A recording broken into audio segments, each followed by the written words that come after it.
جس میں مبتلا ہو کر انسان ایک دلدل میں ڈوب جاتا ہے، پھر ایسے ایسے گناہ کرتا ہے اور جو خواہشات کی لت میں ایسے ایسے گناہوں کی طرف جو ہے وہ آمادہ کر دیتا ہے کہ توبہ بھی نہیں کر پاتا۔ نبی کریم صلی اللہ علیہ وسلم نے ارشاد فرمایا ہے کہ بے شک شیطان نے اللہ سے کہا ہے کہ اے میرے رب، تیری عزت اور جلال کی قسم ہے میں تا قیامت تیرے بندوں کو گمراہ کرتا رہوں گا۔ اور اللہ تعالیٰ نے اس پر ارشاد فرمایا کہ میرے جلال کی قسم، میری عزت کی قسم، کہ جو میرے بندے مجھ سے استغفار کرتے رہیں گے، جب تک میرے بندے مجھ سے توبہ کرتے رہیں گے میں ان کو بخشتا رہوں گا۔ ایک اور جگہ حدیث میں آپ صلی اللہ علیہ وسلم نے فرمایا جس نے استغفار کو لازم پکڑا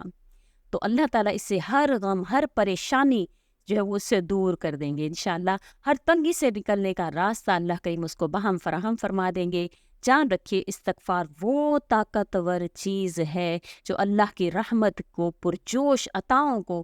بڑی تیز رفتاری سے آپ تک پہنچاتی ہے۔ اسی طرح سے آپ جب پڑھتے ہیں تو آپ کی من پسند چیز جو ہے وہ آپ کے قریب ہوتی ہے۔ اب تیسری علامت کیا ہے؟ تیسری جو نشانی ہے، تیسری جو علامت ہے وہ یہ ہے کہ جس دل میں بھی نرمی خلق خدا کے لیے پیدا ہو جائے، یعنی اس کی زبان میں نرمی آنا شروع ہو جائے، وہ نرم گو ہو جائے، اللہ تعالیٰ جو ہے وہ لوگوں کے دلوں میں اس کی محبت ڈالنا شروع کر دیتے ہیں۔ اور یاد رکھیے کہ شکل کی خوبصورتی جو ہے وہ محض آنکھوں کو بھاتی ہے، لیکن جو اچھے اخلاق ہے، جو اچھا کردار ہے، اس کی خوبصورتی دلوں کو فتح کر لیتی ہے۔ تو تیسری چیز جو ہے وہ یہ ہے کہ اپنے کردار کو، اپنے اخلاق کو اتنا مضبوط بنایا جائے اور اپنا ظرف جو ہے وہ اتنا وسیع کر لیا جائے کہ آپ جو ہے وہ لوگوں میں ایسا تعلق قائم کرنے میں کامیاب ہو سکیں کہ آپ کو فخر محسوس ہو کہ آپ اللہ تعالیٰ کے ساتھ آپ کا ایسی محبت ہے کہ آپ نے اپنے کردار اور اخلاق کو اتنا بلند کر لیا ہے کہ اللہ تعالیٰ آپ کے معیار کو بھی انشاءاللہ بلند فرمائیں گے۔ اس کے حوالے سے علی رضی اللہ تعالیٰ عنہ نے فرمایا ہے کہ 3 کام اللہ کو بے انتہا پسند ہیں۔ وہ کون سے 3 کام؟ ٹوٹے ہوئے دل کو جوڑنا، اور نہ چاہتے ہوئے بھی کسی کو معاف کر دینا، اور نمبر 3 پر کسی کے گناہ پر پردہ پوشی کرنا۔ یہ وہ اعلیٰ صفات ہیں جس کی بنیاد پر جو انسان ہے وہ اللہ تعالیٰ سے اپنے اقتدار اعلیٰ سے جو ہے وہ تمام تر چیزیں اللہ کریم سے پا لیتا ہے۔ آپ کی تمام تر پسندیدہ چیزیں دگنی رفتار سے آپ تک پہنچنا شروع ہو جاتی ہیں۔ اب آپ جانتے ہیں کہ وہ پسندیدہ عطائیں، وہ پسندیدہ چیزیں کن لوگوں کا مقدر بنتی ہیں کہ جب اپنی تکلیف میں، کسی تکلیف دکھ میں، آپ اپنی زندگی میں کوئی تکلیف دیکھتے ہیں، دکھ دیکھتے ہیں، اور آپ اس کے ابتدائی مرحلے میں صبر کر لیتے ہیں اور اس تکلیف پر شکوے کرنے کی بجائے، شکایتیں کرنے کی بجائے آپ اس وقت میں چہرے پر مسکان رکھتے ہیں، اللہ کریم سے مانگتے ہیں، پھر جب پوری طرح سے آپ ٹوٹ چکے ہوتے ہیں، جب پوری طرح سے آپ جو ہے وہ ہر طرف سے بے آسرا ہو چکے ہوتے ہیں، تو جان لیجئے اللہ کے حیرت انگیز معجزات بھی جو ہیں وہ آپ کی طرف متوجہ ہوتے ہیں، آپ کے منتظر ہوتے ہیں، آپ کی طرف دیکھ رہے ہوتے ہیں، جس کو خود اللہ تعالیٰ قرآن کریم میں اس کا اشارہ دے کر فرماتے ہیں کہ آپ ایسے صابرین کو خوشخبری سنا دیجئے جنہوں نے صبر کیا، جن پر کوئی مصیبت پڑی اور اس پر انہوں نے صبر کیا، تو وہ کہتے ہیں کہ ہم تو اللہ کے ملک ہیں اور ہم نے اسی کے پاس جانا ہے۔ اور یہ آپ جانتے ہیں کہ یہ وہ تسبیح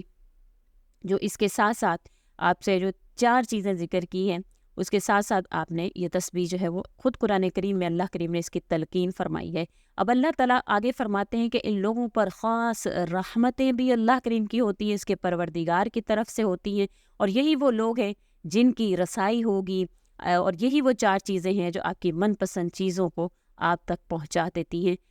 جلد، بہت جلد آپ کے نصیب میں جو ہے وہ تمام تر چیزوں کو لکھوا دیتی ہے۔ قرآن کریم میں اللہ تعالیٰ فرماتے ہیں کہ اللہ اپنے بندوں کے رویوں پر گہری نگاہ رکھتے ہیں۔ یہ وہ لوگ کہتے ہیں جو مالک ہیں، جو ہم اللہ تعالیٰ، جو ہم اللہ پر ایمان لائے ہیں، جو ہماری خطاؤں کو درگزر فرماتا ہے، یہ وہ اللہ ہے جو ہمیں یہ تلقین فرما رہا ہے کہ ہم ان چیزوں پر عمل کریں گے تو اللہ کریم ہر چیز کو ہمارے قریب کر کے ہمیں انشاءاللہ اطمینان والی جنتوں میں داخل فرمائیں گے۔ تو آج کا جو عمل جو آپ نے کرنا ہے، جو آپ کو انشاءاللہ تعالیٰ 24 گھنٹوں میں آپ کو جو ہے وہ آپ کی پسندیدہ چیز تک پہنچائے گا، آپ کی پریشانیوں کو ختم فرمائے گا، وہ تسبیح جو ہے وہ انا للہ و انا الیہ راجعون ہے، جس کا خود قرآن کریم میں اللہ تعالیٰ نے جو ہے وہ ذکر فرمایا ہے کہ جو کوئی بھی اس تسبیح کو کرے گا تو انشاءاللہ تعالیٰ اس مصیبت کو بھی ختم کروں گا اور اس کو اس سے بہتر چیز کی طرف رسائی جو ہے وہ ممکن بنا دوں گا۔ کوئی پریشانی ہے، کوئی مصیبت ہے، آپ نے اول و آخر درود شریف پڑھنا ہے۔ درود شریف پڑھنے کے بعد آپ ایک جگہ پر بیٹھ کر انا للہ و انا الیہ راجعون کو آپ پڑھیں گے، جتنا آپ سے ہو سکے اتنا پڑھنا ہے کہ حالت آپ کی جو ہے وہ اس طرح سے ہو جائے کہ آپ کو اس میں لطف آنے لگے۔ تو انشاءاللہ تعالیٰ پھر اس کے بعد سجدے میں جا کر اللہ سے جو مانگیں گے اللہ کریم آپ کو فوراً سے عطا فرمائیں گے۔ آپ کی جو حاجت ہے، جو پریشانی ہے انشاءاللہ پوری ہوگی، خواہ وہ اولاد کے حوالے سے ہے، کسی رزق کے حوالے سے ہے، پریشانیوں کے حوالے سے ہے، کوئی ایسی حاجت جو پوری نہیں ہو رہی، انشاءاللہ 24 گھنٹے کے اندر اندر اللہ کریم آپ کو خوشخبری عطا فرمائیں گے۔ امید کرتی ہوں آپ کو ویڈیو اچھی لگی ہوگی۔ وظیفہ کی اجازت حاصل کرنا چاہتے ہیں تو کمنٹ باکس میں اپنا نام یا اللہ تعالیٰ کے ناموں میں سے ایک نام لازمی لکھتے، فوراً سے آپ کو وظیفہ کی اجازت ہو جائے گی۔ اسی کے ساتھ اجازت چاہوں گی، وآخر الدعوانا ان الحمد للہ رب العالمین۔ اللہ حافظ۔